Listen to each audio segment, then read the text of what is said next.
राज्य सराफ बाजारामध्ये सोनं आणि चांदीच्या दरामध्ये मोठी वाढ। सोन्याच्या दरामध्ये 1,500 रुपये तर चांदीच्या दरात 2,000 रुपयांची वाढ। नंदुरबारमध्ये विविध मागण्यांसाठी तहसील कार्यालयावर ठिय्या आंदोलन। जिल्ह्यामध्ये ओला दुष्काळ जाहीर करण्याच्या मागणीसाठी सत्यशोधक ग्रामीण कष्टकरी सभा आणि सत्यशोधक शेतकरी सभेचं आयोजन।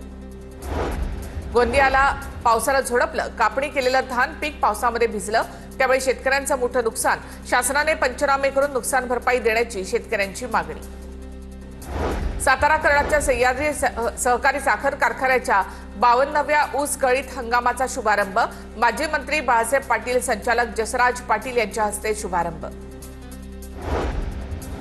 लवजी शक्ती सेनेकडून 2 नोव्हेंबरला मुंबई ते नागपूर पदयात्रेचं आयोजन।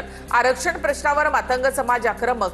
सोनाईतील समाजाच्या तरुणाला झालेल्या मारहाणीबाबत तात्काळ कारवाईची मागणी। मोर्चा हिवाळी अधिवेशनामध्ये विधानभवनावर धडकणार।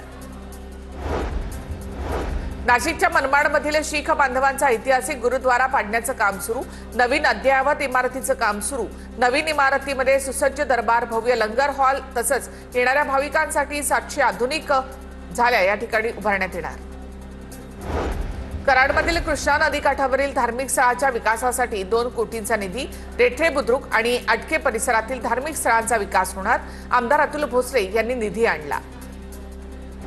कार्तिकी एकादशीच्या निमित्ताने पंढरपुरात भक्तिमय वातावरण। संतांच्या दिंड्या पंढरपुरात दाखल। राज्यभरातून लाखो भाविक पंढरपुरात। रामकुंड, गोदाघाटसह त्र्यंबकेश्वरमधील धोकादायक ठिकाणाचं ऑडिट होणार। आगामी कुंभमेळ्याच्या पार्श्वभूमीवर प्रशासनाचा निर्णय। आपत्ती व्यवस्थापनाला अभ्यास करून अहवाल देण्याचे आदेश। धाराशिवमध्ये माजी नगरसेवक रोहित निंबाळकरांना मारहाण। विजय राठोड आणि माजी नगरसेवक रोहित निंबाळकर यांच्यामध्ये मारहाणीची घटना सीसीटीव्हीमध्ये कैद।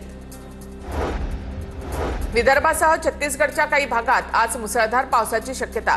मोंता चक्रीवादळाचं रूपांतर ठळक कमी दाबाच्या क्षेत्रामध्ये झाल्यामुळे पावसाचा अंदाज। अरबी समुद्रामध्ये कमी दाबाचा पट्टा निर्माण झाल्यामुळे कोकणामध्ये आज मुसळधार पावसाची शक्यता। किनारपट्टी भागातील आर्द्रतेचं प्रमाण वाढलं। कोकणासाठी आज पावसाचा येलो अलर्ट जारी। गोंदिया जिल्ह्यामध्ये पावसामुळे धानाची नासाडी।